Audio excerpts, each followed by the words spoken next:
Good day. It is May the 5th, or as in Star Wars parlance, Revenge of the 5th. I know, it's terrible. Anyways, today we're going to start John 20, doing the first two verses, and Proverbs 5. Remember, if you'd like to be tagged when I post these videos, or if you have any questions, comments, concerns, suggestions, complaints, or anything else, you may reach me through 810-242-2997. That's 810-242-2997. You can call, text, leave a message, whichever you like. We begin John 20, starting in verse 1. Now, the first day of the week, Mary Magdalene went to the tomb early, while it was still dark, and saw that the stone had been taken away from the tomb. Then she ran and came to Simon Peter and to the other disciple whom Jesus loved, and said to them, "They have taken away the Lord out of the tomb, and we do not know where they have laid him." Okay, this is the day after the Sabbath. This is, I hate when the pages stick together. This is now the first day of the week. It's like what she would say is day one. Because the Jewish people did not have name for individual days of the week other than day 1, day 2, day 3, and so on. The only day that actually had a name permanently would be the Sabbath day. She went to the tomb early while it was still dark, so before sunrise, and saw that the stone had been taken away. It had been lifted or rolled away, is what the other Gospels say. Then she ran and came to Simon Peter and to the other disciple. Okay, there was no body. She did not see a body in there. Then she ran to Simon Peter and to the other disciple. They were probably not together, but they were close to each other. Remember, it said each one went to their own home on the day he was crucified. Whom Jesus loved, and said to them, "They have taken away the body out of the tomb." They have taken away the body.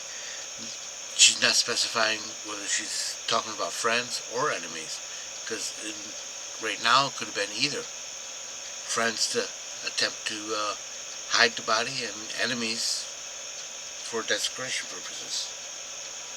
They have taken away the body out of the tomb, and we, so she was with other people, other women, do not know where they have laid him. Proverbs 5. My son, attend to my wisdom, and incline thy ear to my understanding. Listen up to what I'm telling you, that thou mayest preserve discretion, and thy lips may keep knowledge, that you may know what's going on. 3. For the lips of a strange woman drop honey, and her mouth is smoother than oil. But her end is bitter as wormwood, sharp as a two-edged sword. Okay, this strange woman could be man or woman. What they are is a con artist, sweet talker, trying to get you to do something you shouldn't be doing. And if you do, you're going to be cut. 5. Her feet go down to death, her steps take hold of another world. If you follow her, you're going to die. 6. Lest she walk the even path of life, her ways wander, but she knoweth not. She doesn't even know what she's doing. Other than that, she's doing what she wants, and what she feels right, and it goes down to death. And because of that, now listen to this. 7. Now, therefore, because of that, O ye children, hearken unto me, and depart not from the words of my mouth. So listen up real good. 8. Remove thy way far from her, and come not nigh to the door of her house. Stay away from her.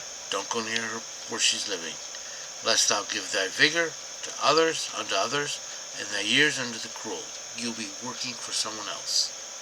10. Lest strangers be filled with thy strength, and thy labors be in the house of an alien. You'll be working hard for other people.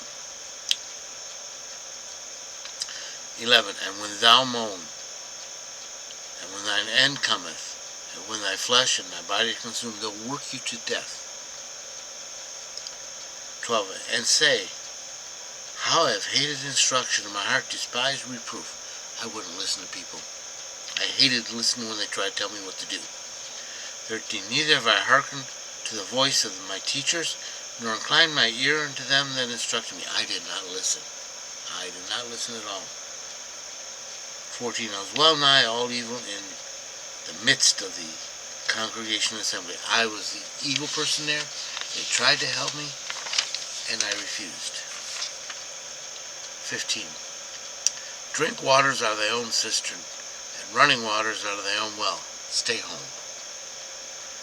16. Lest thy streams be dispersed abroad, and the waters and courses of water in the streets. You're going to be weakened. 17. Let them be only thine. Let them be only thine own, and not a stranger's with thee. 18. Let thy fountain be blessed, and have joy of the wife of thy spirit. 19. A lovely hind and a graceful doe. Let her breast satisfy thee at all times. With her love be thou ravished always. Stay married to the woman you married when you were young. Let her satisfy you. And 20. Why then wilt thou, my son, be ravished with a strange woman and embrace the bosom of an alien? Why would you get hamburger abroad or even spoiled meat abroad when you got steak at home? 21. For the ways of a man are before the eyes of Yahweh, and he maketh even all his paths. You follow God's path, it's going to be even. 22. And his own iniquities shall ensnare the wicked, and he shall be beholden with cords of his sin. Your sin shall tie you up.